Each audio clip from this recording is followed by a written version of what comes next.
Bonsoir à tous, soyez les bienvenus pour suivre avec nous cette nouvelle édition de votre journal de 22 heures à la une de l'actualité.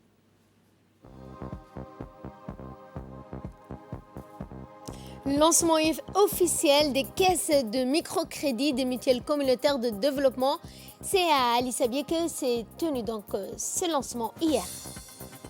Et concernant la Covid-19, l'aide médicale arrive en Inde, dont le premier pourvoyeur est l'Angleterre. Bonsoir à tous, mais avant de développer ces titres, ces messages de félicitations émanant de chefs d'État de pays frères et amis suite à l'élection présidentielle du 9 avril 2021.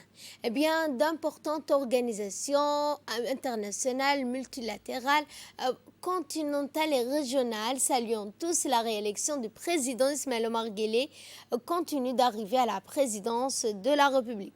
Le président burundais, tunisien et nigérien constituent les derniers en date des chefs d'État de gouvernement à avoir fait parvenir leurs chaleureuses félicitations au président Ismaël Omar Guelleh. Dans le télégramme transmis à son homologue djiboutien, le président burundais a fait état d'une victoire éclatante, a-t-il dit, dans le peuple djiboutien autour de votre programme politique. Ce dernier a réaffirmé sa foi en votre leadership en vous confiant encore une fois les destinées de votre pays, a écrit en substance le président burundais.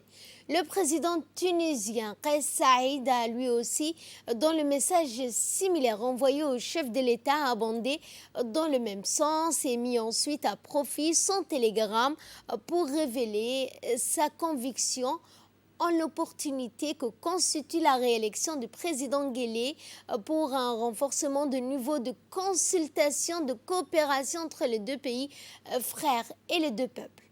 Quant au président nigérien du Niger, Mohamed Bazoum, il décrit le réinvestissement de confiance massif dont vient de bénéficier le président Ismaël Omar Guelleh comme la conséquence logique et juste d'une rétribution aux nombreuses réalisations positives enregistrées sous son leadership. Outre ses dirigeants à la tête des pays frères et amis, le président du groupe d'amitié France, pays de la Corne de l'Afrique, et vice-président de la Commission des Affaires étrangères et des Forces armées du Sénat français, Cédric Perrin, fait également partie d'éminentes personnalités qui ont fait parvenir un message de félicitations au chef de l'État. Au nom du groupe d'amitié France, pays de la Corne de l'Afrique et du Sénat français, je vous adresse mes vœux de succès dans l'accomplissement de votre haute mission à la suite des élections qui se sont déroulées dans votre pays et qui ont renouvelé votre mandat à la présidence de la République. À noter aussi un message de même nature en prévenance de la directrice générale de l'UNESCO, Mme André Azoulay, qui saisit surtout l'occasion de son télégramme de félicitations pour se réjouir de la fructueuse coopération entre la République de Djibouti et l'UNESCO et félicite personnellement le président Ismaël Omar Guelleh pour l'ampleur des efforts entrepris sous son leadership depuis plus de 20 ans par la République de Djibouti pour les réformes de son système éducatif. Fin de communiqué. Et je voulais annoncer en début de journal à Ali Sabié une cérémonie officielle du lancement des caisses de microcrédit des mutuelles communautaires de développement s'est tenue dans la région d'Ali Sabié. Eh bien, à son arrivée, une délégation à sa tête, la ministre de la Famille a été accueillie par le préfet adjoint Khadar Idriss Sougué, le vice-président du conseil régional Nour Saïd Geldon pour un développement intégré à travers l'autonomisation des femmes. Ce projet mutuel communautaire est un projet lancé par le ministère de la Femme et de la Famille avec le soutien technique et financier de l'UNFPA, le Fonds des Nations Unies pour la population. Elles ont été créées par décret présidentiel en 2018. Le rôle des mutuelles communautaires de développement est d'assurer la gestion des activités de développement initiées par les communautés locales, objectif étant d'impliquer les communautés rurales dans les projets de développement en les impliquant encore plus et en organisant des temps d'outils qui leur permettront de faire face solidairement aux risques sociaux et aux défis de développement de leur communauté. Ce forum de la protection sociale organisé par la Banque mondiale en collaboration et en marge de la réunion des printemps 2021, thème retenu cette année, c'est l'avenir de la protection sociale dans la région MENA, transformer une crise sans précédent en une opportunité. Et c'est dans ce sens que la ministre de la Femme et de la Famille, Moumna Asmanadan, a participé hier après-midi par vidéoconférence à une rencontre de haut niveau avec des cadres de la Banque mondiale conduits par le vice-président de cette institution en charge de la région MENA et les ministres des Affaires sociales d'Égypte, de Jordanie, de Tunisie. Outre les 4 ministres panélistes, c'est 200 participants de différentes zones impliquées dans la problématique de la protection sociale qui ont suivi les débats. Et dans son intervention, Mme Mouna Asmanadan a parlé des conséquences sociales liées à la pandémie de la Covid-19. Intervention que je vous propose de suivre. C'est un plaisir pour nous de participer à cette session et surtout de pouvoir partager les expériences vécues durant la crise sanitaire qu'est la Covid-19. Nous avons tous eu des conséquences, constaté les conséquences sociales que cette pandémie provoque sur les populations. C'est des conséquences lourdes qui chamboulent les vies et mettent nos actions en péril, nos acquis et les investissements de chaque pays. Cette crise est avant tout une crise humaine. Les familles sont en proie à l'angoisse sociale et se déchirent. Les ménages pauvres souffrent énormément et ils ont peur de perdre leurs moyens de subsistance et surtout leurs moyens de survie, surtout quand ils ont des enfants. Et également un secteur informel qui est extrêmement et durement touché par la Covid-19. Cette crise montre aussi plus d'une fois que la protection sociale, qui est déjà un mécanisme indispensable pour protéger et apporter un soutien aux pauvres et aux groupes vulnérables, doit être repensée, élargie à toutes les couches de la population, et particulièrement aux travailleurs du secteur informel. À l'heure actuelle, il est exigé que nos actions soient coordonnées, décisives et innovantes face à cette crise. Nous devons faire preuve de créativité. L'effort de lutte doit être proportionnel à la gravité de la situation. Il nous est offert aussi une occasion unique pour prendre des mesures qu'il faut, là où il faut, quand il faut. Ainsi, des actions concrètes ont été réalisées durant cette pandémie pour les ménages et les personnes impactées, notamment la création d'un fonds d'urgence et de solidarité pour servir les premiers soins pour le traitement des patients, l'achat des matériels médicaux, mais aussi pour servir de tampon financier au profit des composantes démographiques les plus vulnérables. Le versement rapide des transferts monétaires aux bénéficiaires des programmes habituels. L'extension des filets de protection sous forme de coupons alimentaires pour atteindre les nouveaux ménages qui n'étaient pas des bénéficiaires de la protection, mais qui ont été fortement impactés par la pandémie. Des subventions de frais de consommation de l'électricité pour une valeur de $160 pour les ménages ont été octroyées pour au moins 40% de la population djiboutienne. Il y a également eu des soutiens financiers sous forme de dons aux entreprises, aux très petites entreprises et moyennes entreprises du secteur formel et informel pour éviter les faillites et faciliter les reprises d'activité et surtout pour éviter les licenciements au strict minimum. Notre engagement en faveur de la mise en place d'un socle national de protection sociale qui est au cœur de nos stratégies nationales de protection doit passer d'une approche fondée sur l'assistance humanitaire et à une approche fondée sur les droits à la protection sociale. Aussi, nous avons des estimations au jour d'aujourd'hui sur les coûts que peut représenter notre socle de protection sociale. Nous pouvons dire que la crise Covid-19 nous a permis d'accélérer et de concrétiser la mise en place de notre socle, qui permettrait d'assurer à toutes les populations, contributives ou non, une plateforme commune.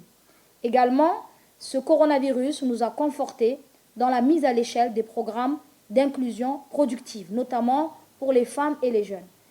Avec l'appui de la Banque mondiale, nous sommes en train de finaliser une stratégie nationale d'inclusion productive. Dans l'actualité également, la représentante de l'UNICEF à Djibouti, Mme Melva Jenson, a été reçue par le secrétaire d'État à la jeunesse et au sport, Hassan Mohamed Kamil. Cette rencontre s'est déroulée en présence de la secrétaire générale, Mme Khadiga Ibrahim, et a permis aux deux responsables de discuter, d'échanger à propos de la coopération entre l'UNICEF et le département des sports en termes d'activités de jeunesse et de sport. Dans un premier temps, Mme Johnson a mis l'accent sur l'importance du sport en tant que vecteur de cohésion sociale, de santé et d'éducation. Le sport, a-t-elle dit, est un moyen efficace d'épanouissement, de bien-être. Elle a poursuivi en mettant l'accent sur l'importance de la mise en place d'un cadre de coopération pour un meilleur résultat. Dans le cadre de l'évaluation des activités pharmacovigilance dans les structures sanitaires nationales, un atelier de grande envergure s'est tenu à l'hôtel Laurier. Étaient réunis les principaux concernés tels que l'expert de l'IGAD, et ce afin d'évaluer le système national de la pharmacovigilance. C'est en ce sens et à l'issue de cet atelier qui a été prévu de mener une évaluation basée sur ce qu'est la pharmacovigilance sur l'ensemble des structures sanitaires du pays, et cette activité sera réalisée en collaboration avec la NMRA du soutien du programme de l'USAID. Le ministère de la Santé, en collaboration avec l'IGAD et l'USAID, a commencé un atelier de réflexion sur la redynamisation et surtout sur la pharmacovigilance. La pharmacovigilance est un système très efficace et très fondamental, surtout dans la santé de la population. Il s'agit de garantir la surveillance, la prévention et la gestion globale même des effets néfastes des médicaments qui sont vendus dans les pharmacies de la République de Djibouti. Dans l'actualité également, le Djibouti Port Corridor, une route, a tenu hier une réunion avec les différentes compagnies d'assurance de la place au Djibouti International Freight Trade Zone 6 au PK23. Cette réunion de réflexion, présidée par le directeur général de Djibouti Port Corridor Route, Abdi Ibrahim, a rassemblé les représentants des compagnies d'assurance, à savoir GXA, Amerga et Pool Assurance. Cette importante réunion avait pour objectif de réfléchir sur les risques liés aux accidents sur les corridors. À savoir GXA Assurance, Amerga Assurance et Pool Assurance, pour discuter ensemble sur les risques liés aux accidents de la route. Lors de cette réunion, il s'agissait d'une première réunion, nous avons essayé d'aborder, discuter, inventorier tous les problèmes qui contribuent à la surveillance des accidents sur le corridor routier.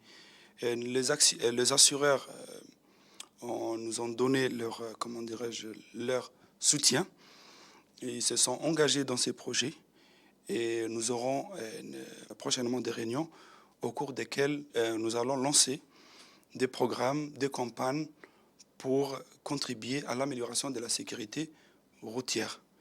Il faudrait savoir que les assureurs, en plus, de garantir l'indemnisation des victimes, sont des partenaires essentiels et naturels de la sécurité routière.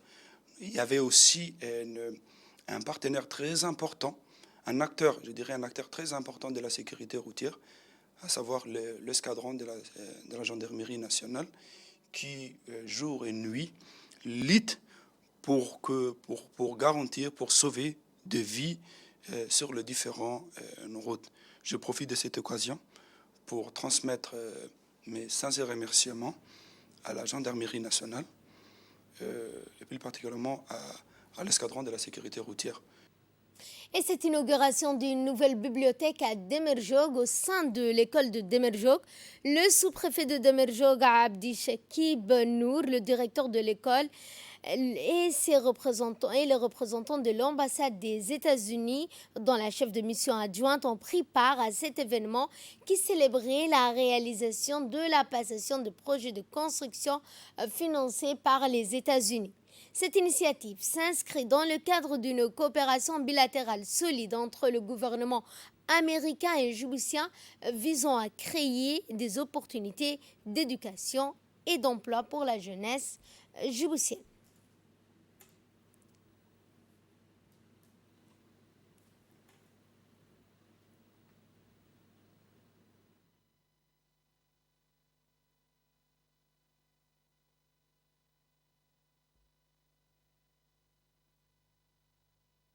C'est pour moi un grand plaisir de me joindre à vous aujourd'hui pour l'inauguration de cette nouvelle bibliothèque à Damerjog. Ceci représente un excellent exemple de la collaboration entre les États-Unis et Djibouti pour soutenir l'éducation et l'emploi et investir dans la prochaine génération. Les bibliothèques représentent pour moi un espoir intellectuel et économique. Autre intervention que je vous propose de suivre, c'est celle du sous-préfet de Damerjog. C'est avec une satisfaction non dissimulée que je tiens à souligner que l'inauguration de cette bibliothèque s'inscrit la traduction des soutiens des États-Unis d'Amérique à la population de la localité de Damerjog. Avec cette bibliothèque, la localité de Damerjog bénéficiera d'un centre de transmission du savoir, notamment à la lecture. Et comme le disait le philosophe et écrivain Paul Valéry, la lecture permet d'ajouter une infinité de modulations, de remarques fictives, de pensées d'autrui à ce que nous sommes et à ce que nous pouvons être. Et nous allons parler de cette campagne de vaccination qui est dans sa deuxième phase pour le personnel du MENFOP. Eh bien, les effectifs journaliers des vaccinés ne cessent de croître et sous la supervision du directeur général de l'enseignement, Abdi Dirir. En effet, nous assistons chaque jour à la visite d'environ 200 personnes, essentiellement des enseignants. Parmi ces personnes, une centaine se fait vacciner sur place immédiatement. Une autre centaine bénéficie du test PCR et préfère différer sa vaccination pour le lendemain à l'issue du résultat du test. Le ministère compte tester et vacciner 700 à 1000 personnels de l'éducation par semaine. La stratégie du MENFOP pour l'adhésion à la nécessité de faire vacciner l'ensemble de son personnel semble pouvoir porter ses fruits. Dans le cadre des opérations quotidiennes de patrouille de surveillance maritime dans nos eaux territoriales, les gardes-côtes et la Marine nationale ont mené une opération conjointe d'assistance en mer à une embarcation de type Galba, victime de panne de moteur, qui transportait 190 candidats à l'immigration clandestine, tous d'origine éthiopienne et somalienne. 3 individus, des passeurs d'origine yéménite, ont été donc dans la nuit du 25 avril vers 23h, interceptés au large de Godoria. Une vingtaine de femmes faisaient également partie du personnel à bord. Les patrouilleurs de la garde-côte djiboutienne ont récupéré à son bord une partie des candidats à l'immigration clandestine afin d'éviter un naufrage de l'embarcation surchargée. L'enquête concernant les membres d'équipage a été confiée à la brigade des recherches d'investigation chargée des affaires judiciaires de la garde-côte et les individus responsables seront traduits devant la justice tandis que l'embarcation est saisie et immobilisée au port de pêche dans l'attente d'une décision de justice.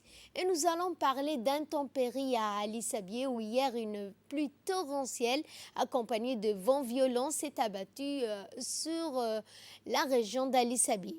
La pluie n'a causé aucun dommage, mis à part l'oued qui était en crue. Cette forte pluie a rendu le climat de la ville à Seljouk plus agréable aujourd'hui. Cela a d'ailleurs fait ravir la population en ces mois bénis de Ramadan.